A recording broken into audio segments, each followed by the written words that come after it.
মেথির একটা আশ্চর্য গুণাবলী, এটা হয়তো অনেকেই জানেন না। সেই গুণাবলীটা হচ্ছে, অনেকের দেখবেন ঘামে ভীষণ দুর্গন্ধ হয়, বিশেষত বগলে।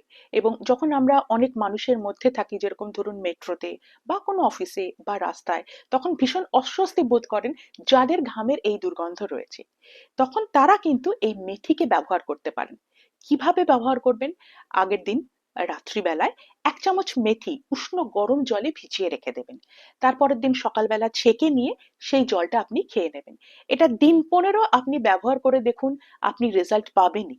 আমাদের ঘামে দুর্গন্ধ হবার একটা প্রধান কারণ হচ্ছে যে, ঘাম থেকে কিন্তু অ্যাকচুয়ালি কোনো দুর্গন্ধ হয় না, ব্যাকটেরিয়ার জন্য এই ধরনের দুর্গন্ধ হয়। এর সাথে সাথে একটু পার্সোনাল হাইজিনটা আপনি মেনটেন করবেন, তাহলেই দেখবেন মেথির এই যে ঘামের এই যে দুর্গন্ধ, সেটা কিন্তু কমে যাবে। তাহলে এটা অবশ্যই ট্রাই করবেন এবং আমাকে কমেন্টে জানাবেন আপনার সমস্যার সমাধান হলো কিনা।